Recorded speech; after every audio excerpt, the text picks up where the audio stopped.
If I can visualize and get excited and enthusiastic about something that I want to have happen in my life, I'm essentially going out and connecting to all the components that are necessary to make that come to fruition. When you think it, when it's there in your thought process, it's already done. It's just a matter of when, but it's already there. It's already created. I'm going to choose to believe and put the energy out that this is what I want. By far, the number one book was Think and Grow Rich.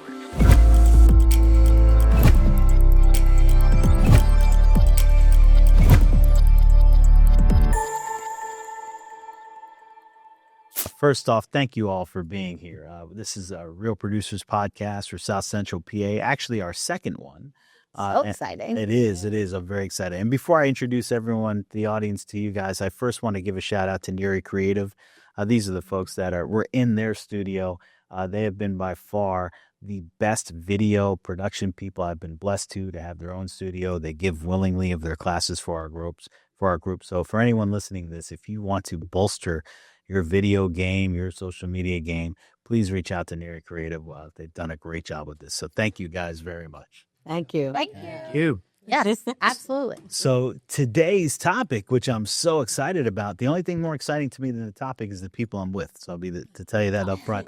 But today's topic is critical for everyone. And we're talking about mindsets and we're talking about one of the foundational pieces of it. But I'm doing this with some of my favorite people. So first off, one of our key partners in Real Producers, Annette Myers. Thank you so much for your partnership with us and Keystone Land Transfer. So it means the world to me. But like so many folks, not only is there partnership, but when you understand the people, their gifts are far greater than their product. So Natalie, Natalie Crawford, what a meteoric rise in your real estate business. And it was great to understand how much of this is in your head and some of that's coming from the Think and Grow Rich principles. Absolutely. Thanks for being here. And the guy in terms of Napoleon Hill and Think and Grow Rich, James Spooner. James, I want to say very publicly how much your work with me has really helped me in my life in multiple areas. And it's probably caught me on fire to share the gift of you and have you continue to share the gift of Napoleon Hill and Think and Grow Rich with as many people as possible. So thank you for taking the time to be here, James. Oh, you're welcome. It's my pleasure. So we'll have a lot of fun and maybe make a few points. And I think everybody will learn some things. Let's go from there. Fantastic. So I'm actually going to start off with the first question because when I first tried to read the book, it was challenging. Then I went ahead and did the audio book, and then I went back and read the book, only to find on social media today they have a movie, the Think and Grow Rich movie. So I took the time to watch it, but real quick, what's better, the movie or the book? Oh, the book. The book for sure. Absolutely. You can go back and read and go back if you didn't, I'm really hard with what I always say, understanding what I read. So then I just go back and I read it again. But yeah.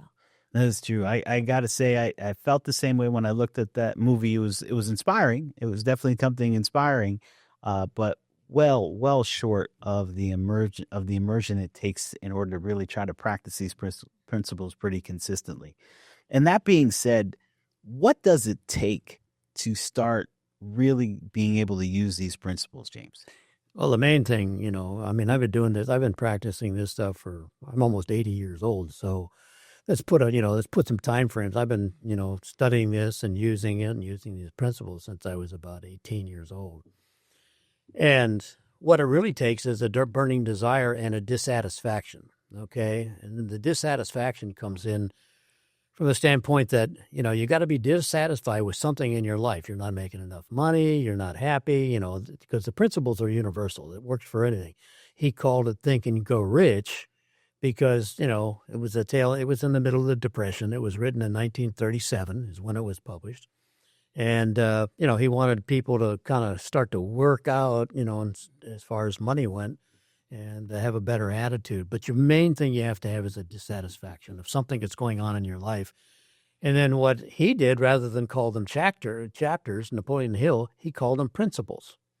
And when you think about it, a principle, and principle, by the way, is normally spelled P-R-I-N-C-I-P-L-E, okay? I prefer to call it, in this reference, P-R-I-N-C-I-P-A-L, like it's a pal.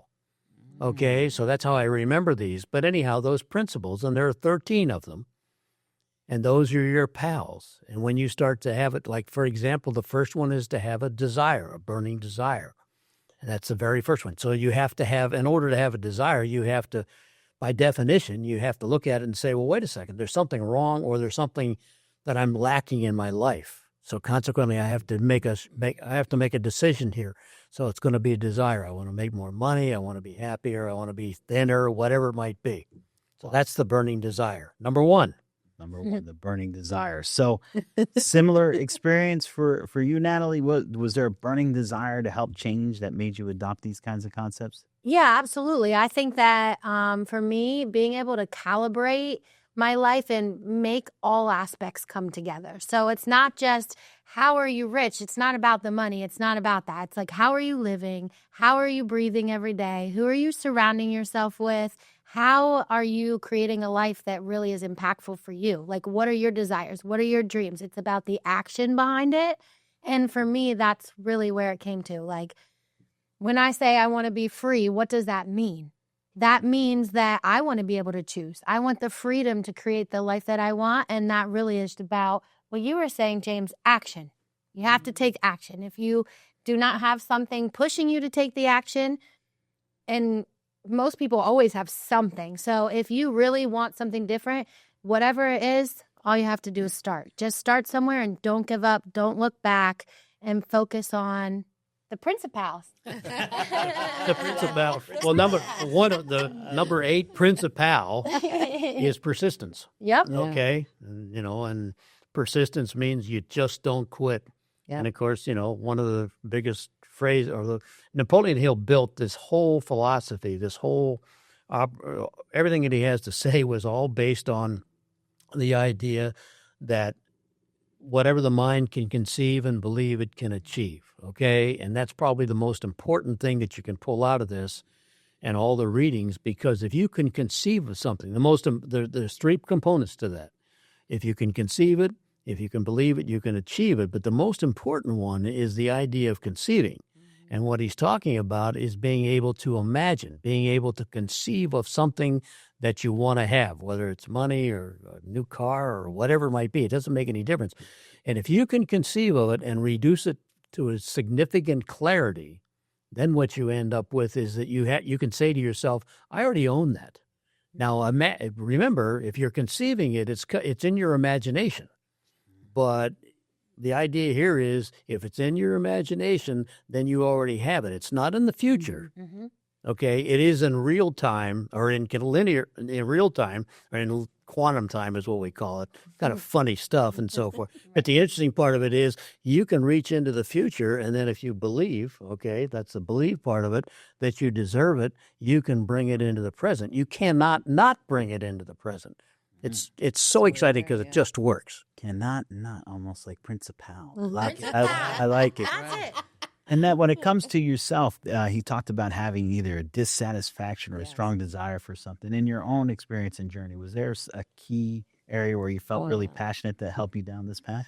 Well, I think when you struggle in life and you have, your adversities, I've been, for the first, I would say, from the time I got married, my first marriage on, there was always something, there was always something that hit a road or whatever. But it wasn't until, and I always try to stay positive. That was my biggest thing. I always stay positive.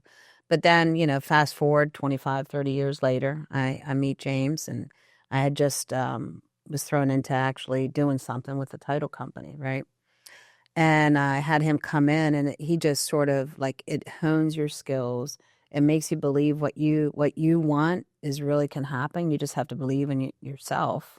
And every day is just a matter of making sure that you are in that positive state of mind, that you're making sure that you're envisioning, you have that vision that you're doing it. So it started with me with him, and then it just grew and it was just amazing how it worked, because I sat down with him, and I forget how many times we just met, and it was just a matter of, at that point, just writing stuff down, and it was just, from that point, it was like 4 years, 5 years, and it was like amazing how everything just happened just from me.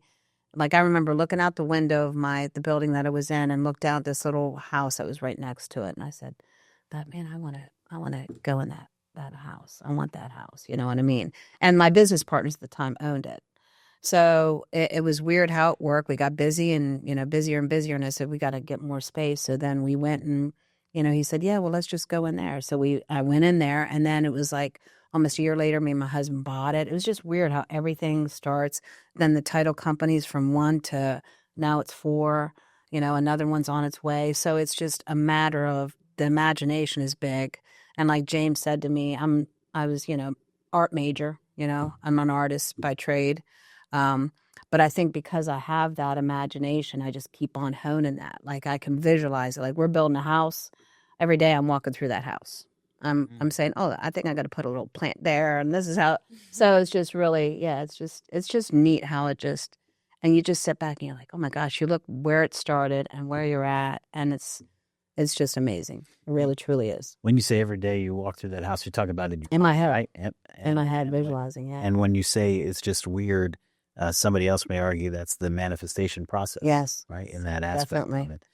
I want to share a little bit about my own desire that got to this point. You talk about a deep desire, deep dissatisfaction. For me, I hit a rock bottom. I would love the story to be that, hey, I fell in love with coaching football, thought I only had 6 months to live, and made this decision, and everything was happy and dory from there. No, it was a process. And in that process, a few years into it, I hit a rock bottom. And I remember that rock bottom humbling me. And I remember it sending me on a journey to find out how all these other folks had done it. So I started getting purposeful about the questions I asked. And thank God for the question I asked every person that was a speaker or highly successful or up on stage or something getting notarized. I asked this question: what are the top 3 books that you read that helped shape your thinking? By far, the number 1 book was Think and Grow Rich. I gotta give Stephen Covey credit. He was number 2 mostly with 7 Habits of Highly Effective People. That's a very pragmatic book, but the idea right off the bat, this book by far. And that's where, I don't think it's coincidence. I think it was manifesting and there are no coincidences. So that's exactly it. And God bless, here I am today in the most successful, most enjoyable part of my career, my entire life, in doing the Real Producers piece of this. So I definitely a manifestation process. Yeah, it's kind of funny, Rich, because when we talk about coincidences, I always point out, or I always ask the question, what's the root word of coincidence? And the root word of coincidence, which anybody should know, but they don't, is coincide. So if you have an idea, you have a vision, you use your imagination, you are emotionally attached to it and so forth, then the reality of it is it's not a coincidence when it happens. It's just simply coinciding with the thought patterns and the actions that you've taken in order to make it happen. So don't be surprised. There are no such things as coincidences. So anyhow, it's just kind of an interesting twist on the thing. But that's what Napoleon Hill was really talking about.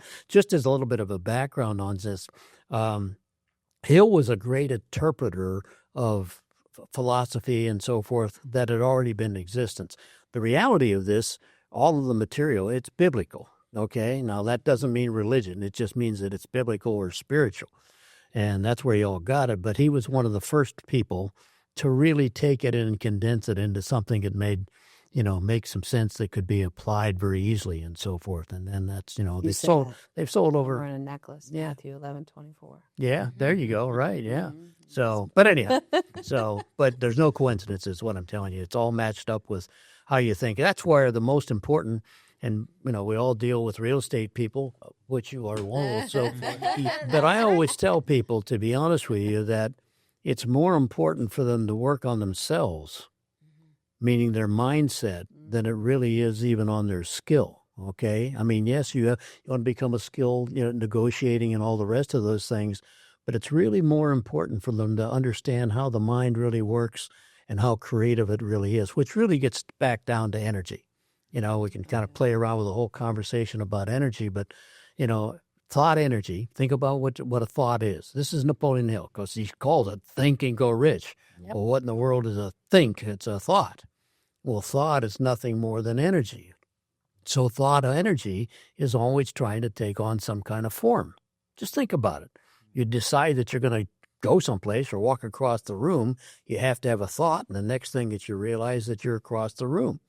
So, when you start to reduce this thing, meaning the whole operating system, think about Think and Grow Rich as basically an operating system that you're installing. We live in a computer world, okay, but it's an operating system. Yeah. And all you do is you install 13 different programs, and you can build your life in any way, shape, or form that you want. Now, there's lots of other different material and so forth, but I would say people that, study the Think and Grow Rich, and I get a handle on this energy, and thought energy is always trying to take on some kind of form. So what form do you want?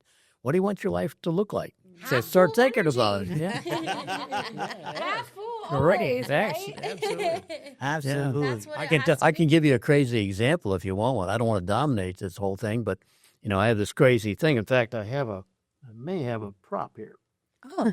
I brought a Coke bottle. Okay. So why did I bring a Coca-Cola bottle? Well, first of all, the Coca-Cola bottle, this happens to be a plastic one, but this is just to demonstrate what Napoleon Hill was really talking about. And the thought energy is always trying to take on some kind of form. So I dumped the Coke out of this thing, or Coke out of it, and I want you to use your imagination as I explain it to you.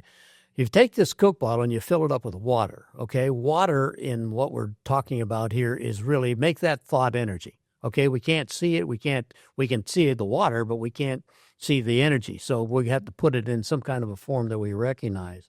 But just think about it. We're going to fill this bottle with water. So we're filling it with something that's liquid, all right? I put it into a freezer, and I freeze it for about 2 or 3 hours, and I take it out, and then I take a knife. And I take the knife and I cut the Coke bottle off, or cut the plastic off, and what do I have left? Anybody know what I have left? Shape of the Coke. I have a block of ice that is in the form of a Coke bottle. Well, all I'm demonstrating to you is that, okay, this block of ice is sitting here. So I transformed a thought, which was the water, okay, we're pretending that, into a hard product and so forth. Now, if I leave it on the table and it's 75 or 80 degrees in here, it's going to go back and take on some kind of other form. In other words, it's going to go back and melt and become water. Okay? So what Napoleon Hill was saying is that you have to stay connected to the material. You have to stay connected to the enthusiasm, to the principles and so forth, because otherwise thought energy has a tendency to dissipate very quickly. Okay? Meaning the temperature is going to melt the water.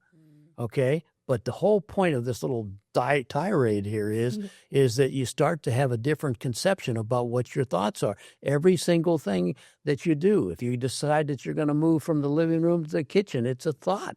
The next thing is you get a result. You're in the kitchen. Okay? You see how it works? And that's what Napoleon Hill was doing all through his philosophy, whether it was through autosuggestion, which happens to be the third principle, okay? Applied faith. Applied faith is the second principle. He's not talking about Bible faith necessarily. He's talking about just having the faith that now you've been able to conceive it and you believe that you deserve it. Now it's a matter of just going ahead and achieving it.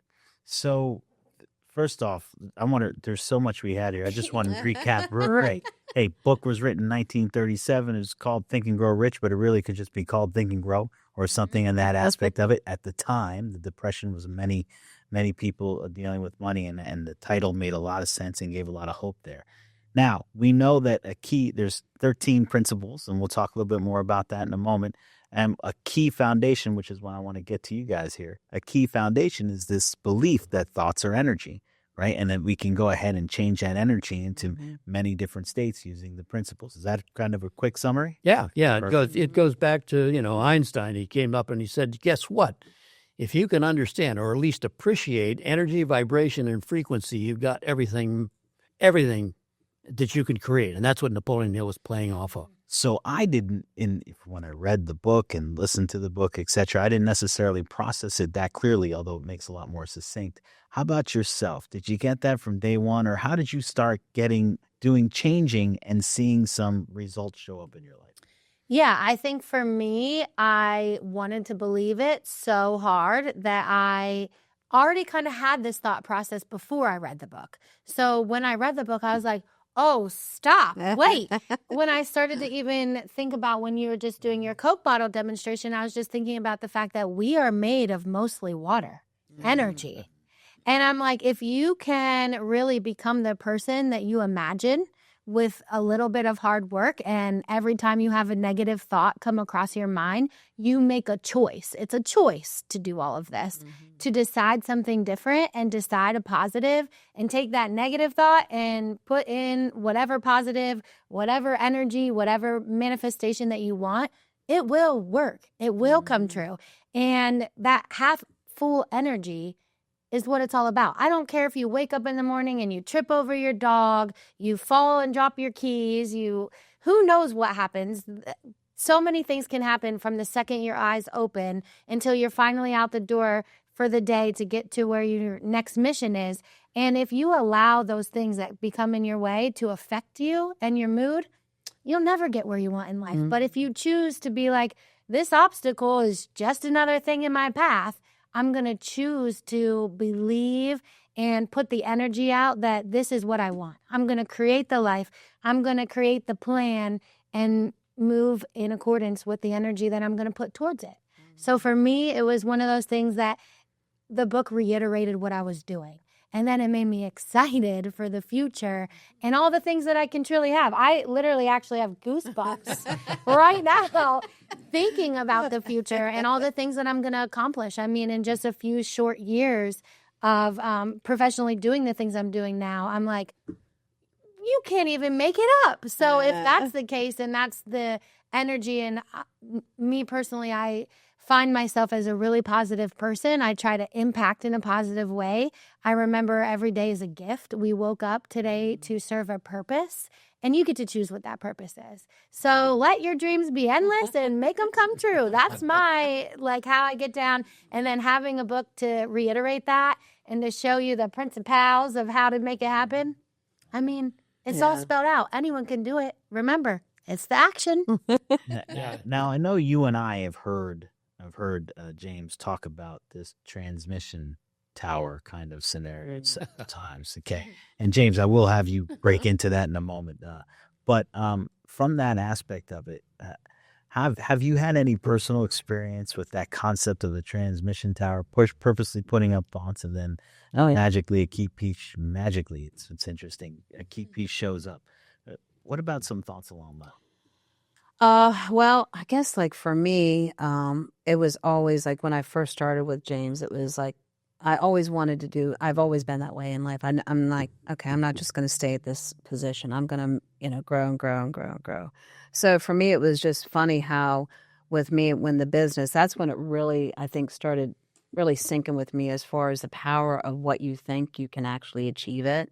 And then when you believe it, and you really trust that process, and every day you have to, a couple times a day, just sort of reiterate what you want. But for me, it was weird because it was just recent. I woke up, I dreamt about, and it was just weird, but I dreamt about, oh my gosh, how about in Florida, do they need anything down there for tidal wise?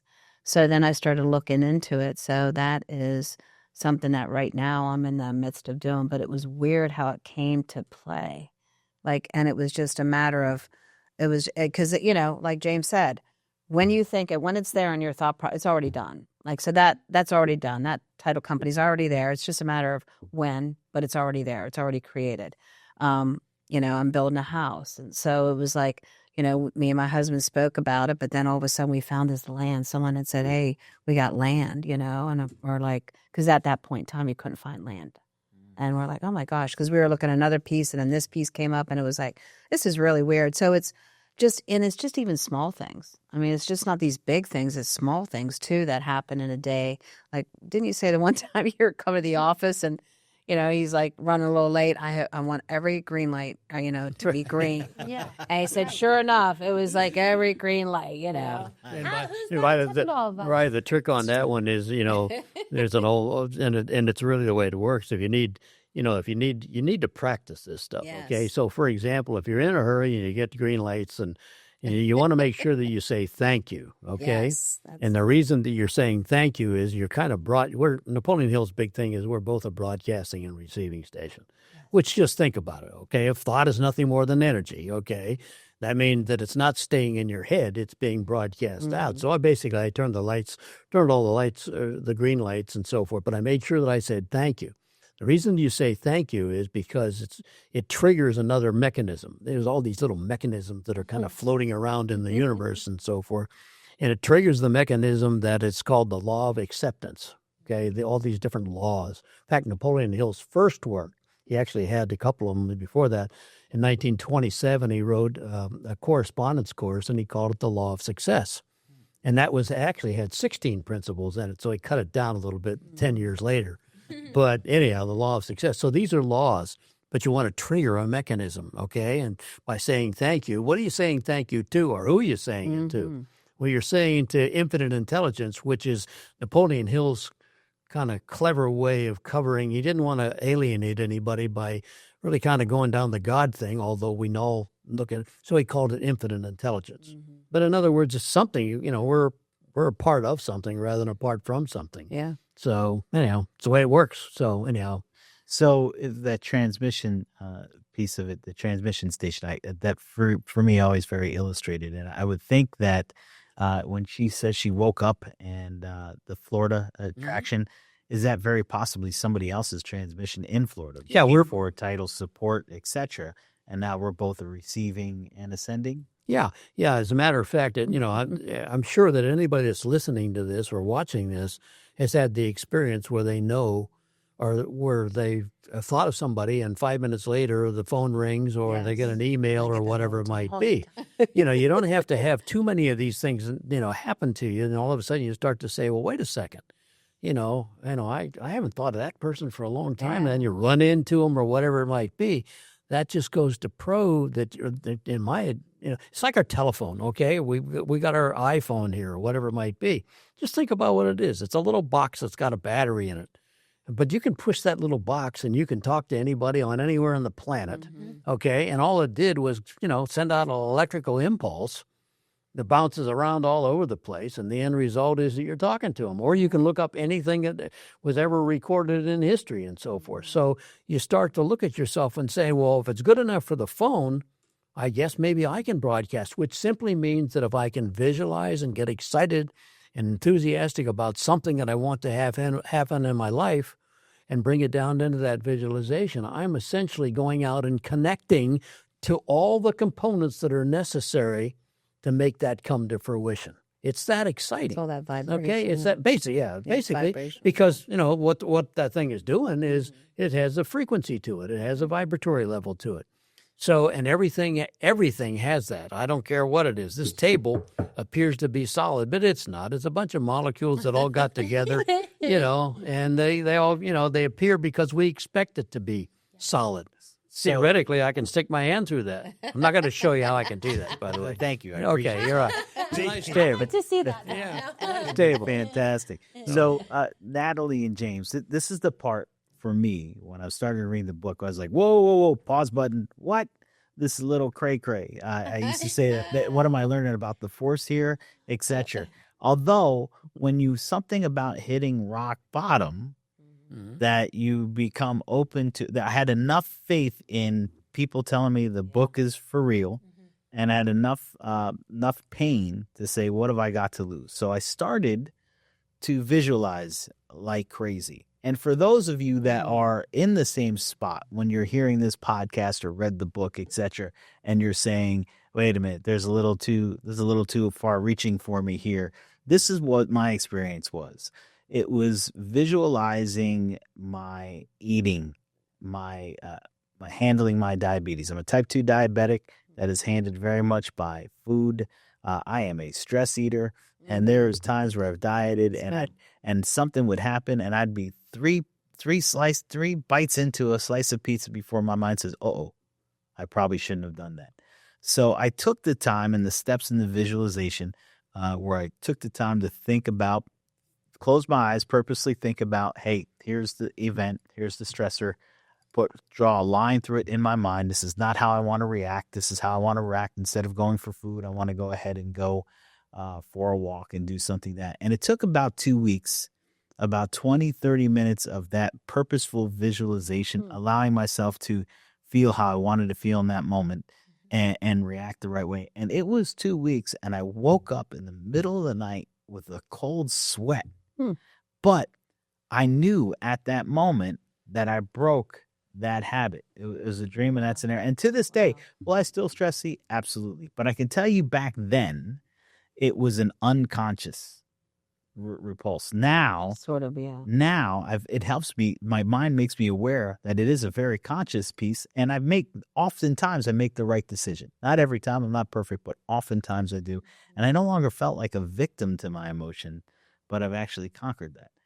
So that's what really brought me back in.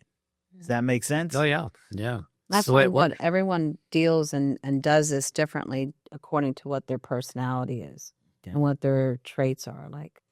So, but yeah, I mean, I need to just concentrate more on the read. I'm not good at reading, but I need to concentrate, and that's where I'm trying to really hone that skill and just do that. But before that, it was really mainly visualization, like for me, and the belief of it. So it was just every morning, just verbally saying that, out loud and putting that out there. What you put out, you get back. Yeah, one of the things that, that I always tell people when I'm doing workshops or whatever is that since this is energy, okay, energy, you can't create it and you can't destroy it, okay? But that's just like what we learned in science class when we were in third grade, okay? So if you can't create it and you can't, you can't destroy it, I always try to this is the crazy point. I'm just going to tell you a 1-minute story, okay? Because it's called tell a story, make a point. I'm a big one on telling stories. People remember stories. They don't necessarily remember facts and figures and so forth. But it's a demonstration type thing. I want you to picture, now you're going to use your imagination. We're in an operating room. Okay, let's play this game for a minute. We're in an operating room. And everybody's been in an operating room. You see the lights, and there's all kinds of different equipment, and there's people in there and so forth. So, okay, so we're the observer, and this table that we have in front of us is the operating table. Okay, sounds crazy, but use your imagination because everybody's seen this. All right. So now we're going to do an operation. We're going to do a heart operation. Okay, and one of the pieces of equipment that this person is wired up to is an EKG machine. Okay, and an EKG machine has, it's got a little screen on it and so forth, and has little green lights or yellow lights, whatever it is, that shows the electrical impulses that are in that person's body, right? Everybody would agree with that. So we're doing the operation, and all of a sudden, we look over at the machine, and guess what? It's flatlined, okay? So my question when I'm doing this crazy analogy is, so who's the person? So now, obviously, when it flatlines, there's no more energy to be measured in this person's body. So now we're going to say that the body is now pronounced dead. In other words, the operation just didn't go so well. Okay, we lost the patient. But my question always is, so who's the person? And this is always kind of is the person or the body that's laying on this table or on this operating table, or is the person the energy that went someplace? I don't know whether or not it became a frog or a tree or another person or whatever it might be. It doesn't really make any difference. But the idea here is that I'm trying to take a person when I'm doing this little demonstration talk. I'm trying to say, well, wait a second. We have a really kind of a misnomer. Yes, we look at somebody as being the physical being that they are. And in order to make this stuff really work, you have to take yourself out of your box and look at a body or look at yourself or whatever it is and say, well, wait a second. All I am is a bunch of energy and so forth. Well, if thought energy or energy is always trying to take on some kind of form, then this makes sense. Napoleon Hill makes sense, So thought energy is trying to take on some kind of form. So think and grow rich makes sense. Just like the water in the Coke thinking bottle. It's a water in the Coke bottle thing. It's like it's just Natalie fun was saying, stuff. your body's made up of how much water, right? Yep. But one of the things that, people, a lot of younger people, will look at Think and Go Rich and they'll say, well, that's kind of old dated stuff and so forth. It's not old dated stuff. It's a matter of how you interpret it.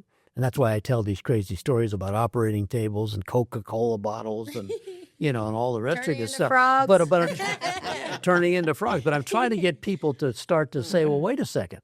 I now have to take a look at myself a little bit differently and understand that I am now moving from being a reactionary person. In other words, we spend most of our time reacting to conditions that we don't think that we've created. And in many cases, theoretically, you haven't created. Something goes wrong, a transaction falls apart, whatever it might be.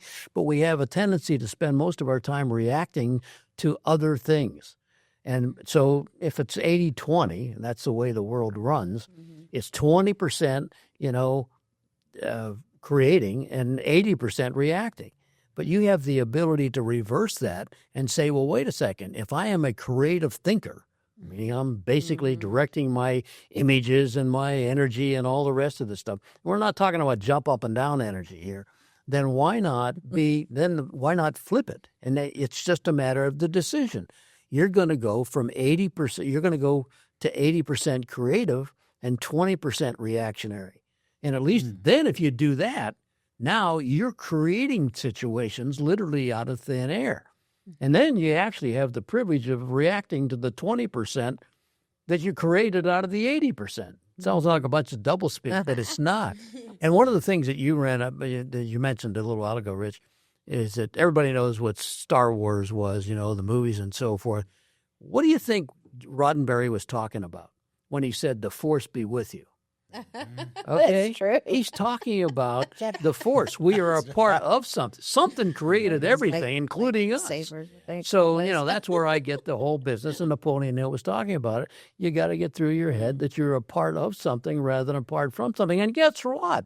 If you're a part of something rather than apart from something, you're the same as. So that doesn't mean you're God, but it means that you're a part of it. So that means that you, since God, or infinite intelligence as Hill talked about it, created everything, literally, okay? I mean, the planets aren't banging into each other. There's order, and order is a product of thought. So if we are a part of something rather than apart from something, that means that the program has been installed on us or installed into us that we can create our own universe. And that's the people, the friends, the people, whatever, your career, your money, your income, whatever it might be, your happiness. So get into the creative mode and quit being a victim is what I'm telling people. So anyhow, long dissertation. I apologize. Yeah. So I'm gonna come back to you in just a moment. And what I want to do is and think about this for a moment, if you'd like. But before you answer, the question I'm going to hit him up with is, of the 13 principles, if you could only teach 3, what would be the 3? Right. So but I want to start with you on that thought. Is there either one overarching principle that really hits home for you, or what's your thoughts? Now I have to feel like I have to remember all the principles to decide what. Yeah, you go. Let's see. My suspicion is you're so natural with it anyway. I think it's just that's a why you don't concept, necessarily have to pop it out. Yeah. But So I think for me, to answer your question, it would probably be the one that is the most challenging for me would be the self-discipline. Which is interesting because I feel like naturally I want to be positive. I feel like my dreams are like the spark plugs of my life, and that I'm just going to be able to get in there and spark them up and everything can happen, wave my magic wand. I'm a full on, let's get that wand, let's make some magic happen, dreams come true together. But with the self-discipline, I think for me, it's like holding myself accountable to being disciplined for myself. So it's choosing the self-discipline, choosing what's harder, choosing the difficult thing over the easy. I'll take that. That's probably every person listening to this podcast too. Self-discipline. You're going to ask me now. You want an idea? Give it up. Be that any thought. Remember, I don't comprehend. Yes, you Okay? Okay, I yes, do. you I do. comprehend in my imagination. No, while she's looking up to give that answer, I mean, this piece, the fact that we're spending the time to do this podcast, etc., that shows a commitment to mastery that no movie will do, no audio book will do, no reading the book. It takes an immersion. It takes a community. to go ahead and do so.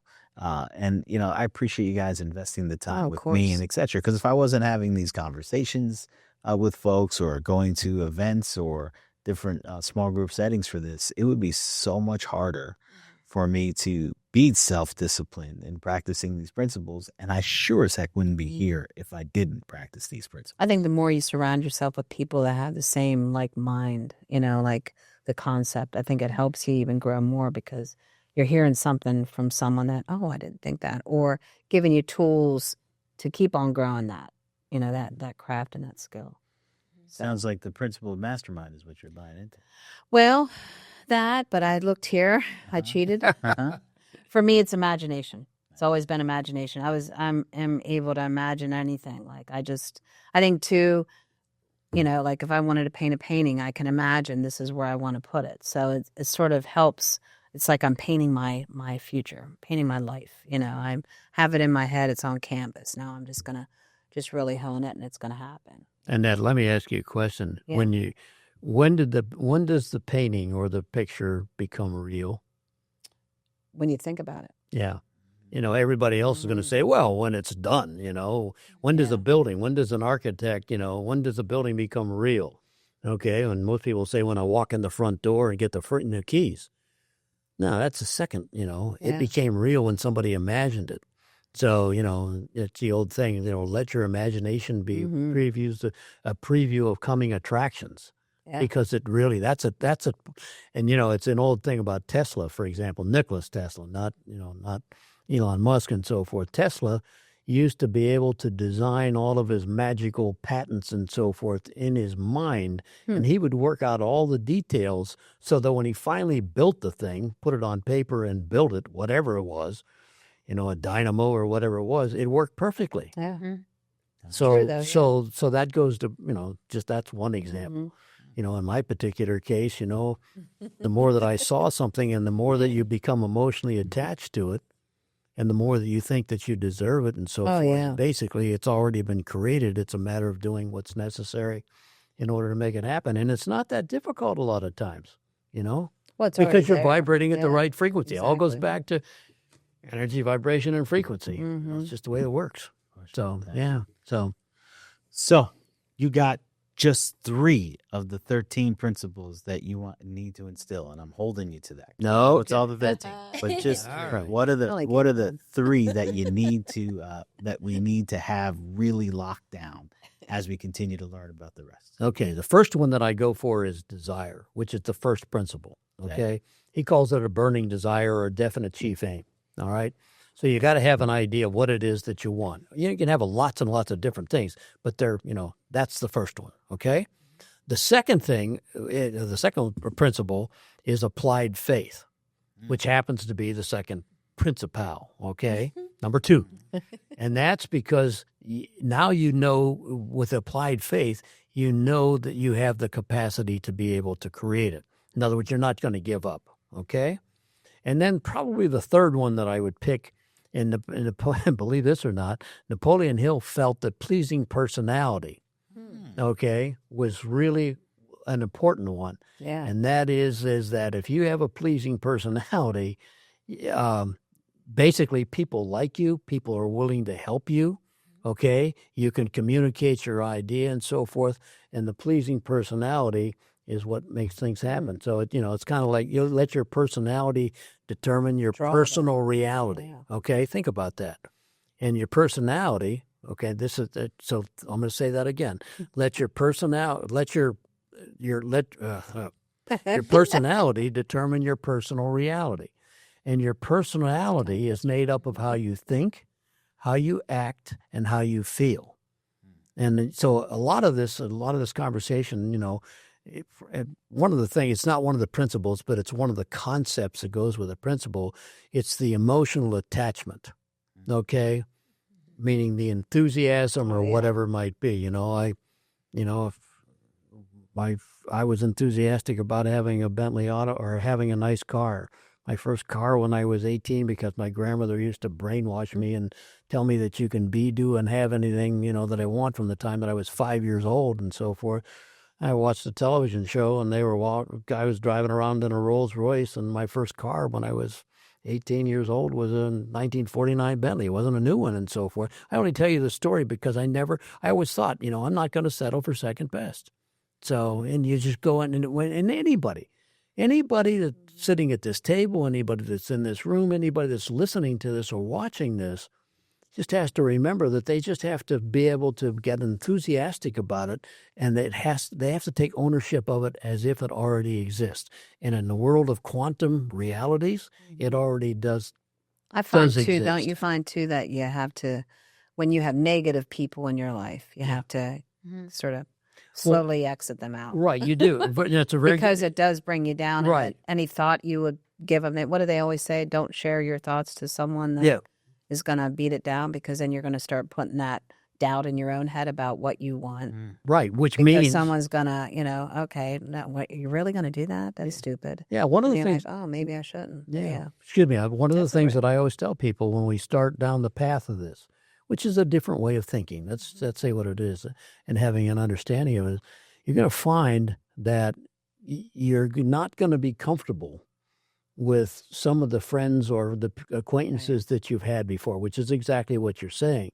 And the reason for it, I hate to go back to it, but I'm going to, it's basically they're negative. Right. And that negative attitude is negative energy, okay? Yeah. I mean, I'm kind of beating this energy thing to it, but it's the whole key to the thing. It doesn't mean that you're not going to be around them, but you're going to build a barrier. Napoleon Hill talked about it. He says you got to build a wall around yourself. Okay, and he says there's three, like moats around a castle and so forth. He said there's three parts. You have three of these.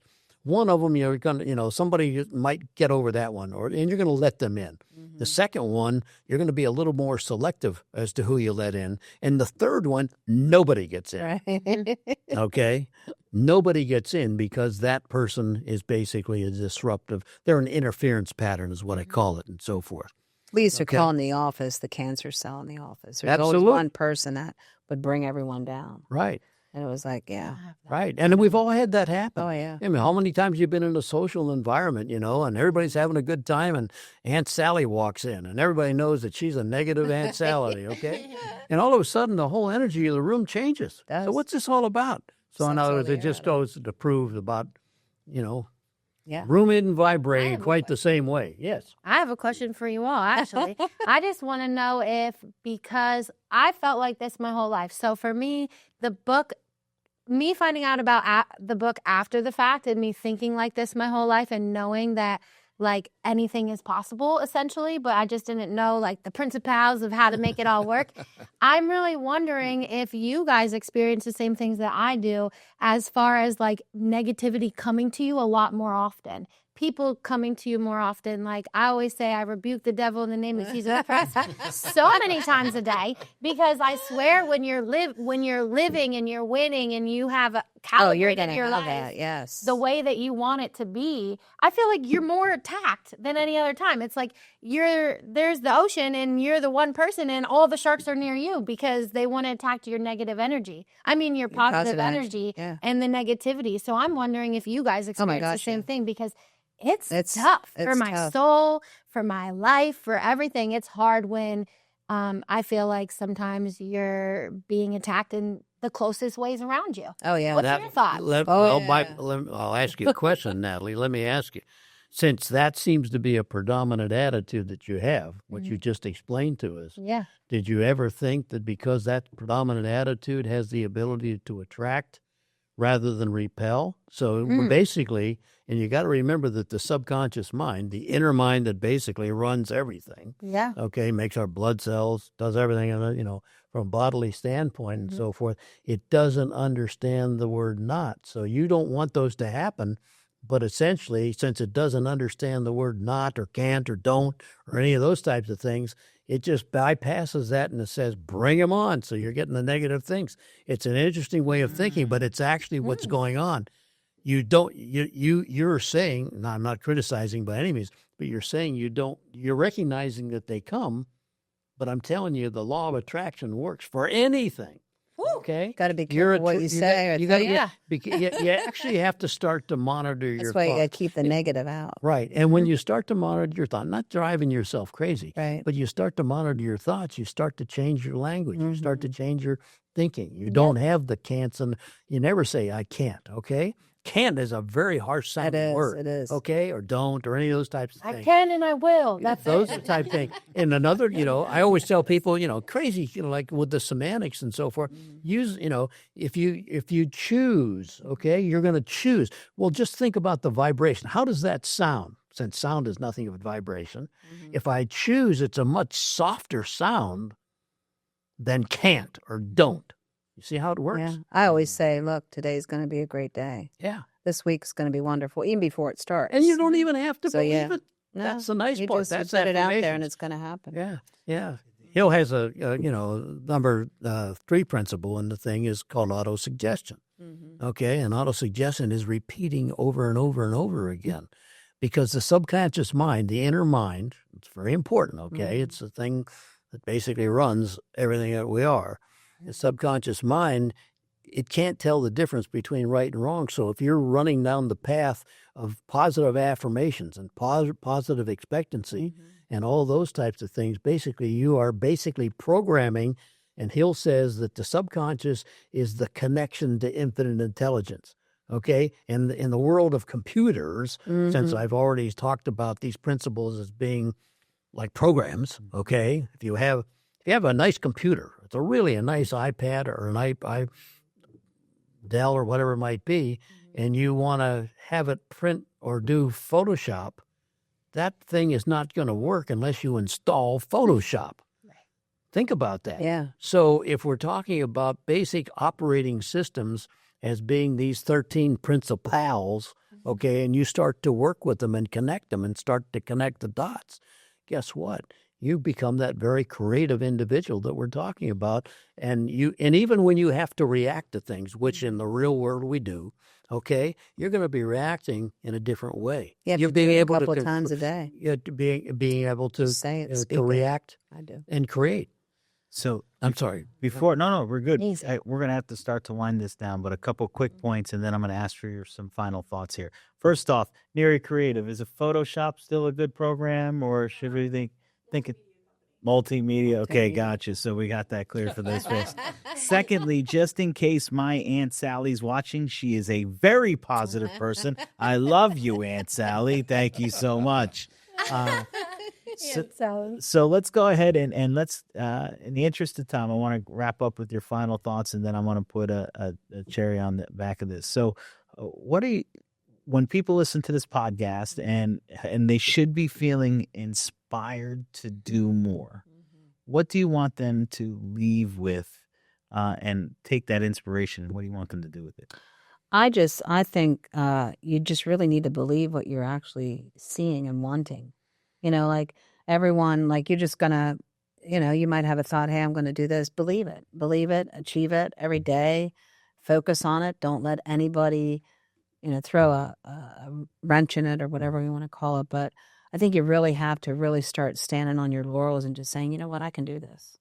No one's going to beat me down, or, you might have all these negatives and around you. Like I said, keep it out. But I think it's just a matter of just sitting back and saying, you know what, I'm going to really go for my dreams. I'm going to do that and make a point to keep on doing it. I mean, I practiced it. I still practice it. When I started, there was a point in, a couple of years like into it, I sort of hit a low, and then I got back into it. But I think it's just a matter of just really believing in it, manifesting it, putting it out there. Love it. Yeah. Manifest, repeat the pattern, right? For me, I just want to say, like, even just sitting here and you explaining that to me, that is going to impact my life in a whole new capacity. Like, no negative energy comes towards me. That's my new motto, right? But I think that everyone just needs to remember that it's a choice. Every single day you get to choose, and you get to build the life that you want, full of purpose. So from love to business to security to the legacy that you want to create, you have the choice. And all you have to do is believe it, trust in yourself, be the person that you imagine, and make it happen. Dreams will come true, and you can have it all. That's for sure. just to kind of sum it all up, we hadn't talked about any personal stories and so forth, but I think I can sum it up by saying I had an idea when I was probably about 19 years old, okay? And for some reason or other, I decided that I wanted to have $1 million net worth by the time I was 45. Well, that was going to be 25 years. And I already told you I'm almost 80 years old and so forth. So anyhow, I planted that seed or that thought. And, I just kind of went on. And then through a whole series of events and so forth, and then I got into business and the end result was that, when I was 45, I never really thought about that, by the way, too much. You just get in and you do what's necessary to do. And I was in the, athletic club personal development business, really. And the end result was that when I was about 45 years old, or when I was 45, I did the math and I remember what this idea, because I had it written down. It's a big thing about writing it down. And honestly, I hadn't really thought about it for years. I mean, we're talking almost 20 years. And I did the math and so forth, and I found out that I had a net worth of almost $3.5, almost $4 million and so forth. So it just goes to prove that when you plant the seed, now there's an important point to this, okay? Here goes the kicker on this thing. Remember what I said. I established a concept or a desire, burning desire, okay? And I said that I was going to have a net worth of $1 million. So I exceeded it significantly, all right? By the time I was 46 years old, I didn't have anything. I lost it all. Now, the important part of this thing is that I call it expansionary thinking. What would have happened if I had said by the time I was 46 or 47, I was going to have $10 million or whatever it was, okay? In other words, you always have to have something. So the end of something is always the beginning of something. By definition, you can't have the end of something unless you're going to have the beginning of something else. So I made a mistake. Fortunately, I went back and I made a lot of it back and so forth. We had an economic crash, a bunch of other things and so forth. So the important part of this story is you always have to have something that you're aspiring to, okay? Whether it be money or good health or relationships or whatever it might be, okay? So you have to have that down. So, I don't know that answers your question. It's just a personal story, and I only tell it because when I look back, I look at it and say, I like stuff, okay? I'm a stuff guy, okay? So you think of an airplane, and I've had a couple of airplanes. You have, cars, you have relationships, you have all these different things, and it's all just a product of your imagination. Again, I can't emphasize it enough. And Napoleon Hill says, he said it, but Buddha said it, let your imagination be a preview of coming attraction. Right. Or another one is travel the universe on the wings of your imagination. And what's the root word of imagination? It's image. Think about it, okay? Disney wasn't crazy when he standing here. He didn't call these guys a bunch of artists and stuff, but they called them Imagineers, okay? Why are they called Imagineers? Because they work in the universe or the energy sphere, we call it the energy web of the imagination. So it does work. Fantastic. There's so many points I can bring up here, and I'd encourage people to listen to this podcast over and over again. More importantly, reach out to any one of us and get yourself immersed into this. Have a conversation with us. I believe James and Annette hold Napoleon Hill groups for that. So you definitely want to learn and find out more about that. A couple quick points I want to bring home. First off, to your earlier question about how to repel those thoughts, etc., he brought up a point. To me, the vocabulary that we purposely use is very important. So, for example, your applied faith principle, right? The 3 principles to remember: desire, 3 of the 13, the top 3 that I forced him into. I know he didn't want to ask that question, right? But he talked about a burning desire. He talked about applied faith. He talked about having a pleasing personality. When it comes to that applied faith, I was at a speaker recently, and he used a term that changed it forever, and it's changed my emotional connotation and my thinking. We've all, in real estate, we're probably told at one point or another starting off, well, you have to fake it before you make it. Okay, remember to fake it before you make it.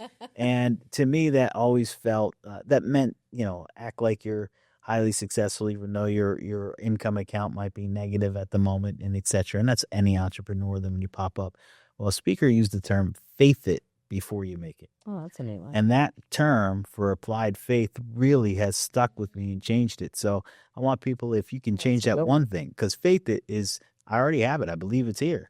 It's already here. The same concept on that scenario. It's already here. And it's far more authentic when you let that shape your thought process, your thinking and your actions, and people pick up on that vibe when you're doing that versus the fake it, which might have that negative connotation to it. Yeah. So remember those top three. I forced them, but the top three: okay, burning desire, applied faith, pleasing personality. And I want everyone to end the next time you get to a green light, say thank you. Yeah. And practice that gratitude over and Always over again. thank you. Guys, to all my partners with Real Producers, obviously you folks here today, thank you so much. Neri Creative, thank you so much. Thank you, Neri. And this community that we're creating here at RP is to really help us spread all the things that allowed us to be highly successful entrepreneurs, the top 10%, and all the partners, and they're in and being recommended and being a part of that is all one big gratitude hub. And please leave with that here today. Hopefully we'll see you at an event soon. Have a great one.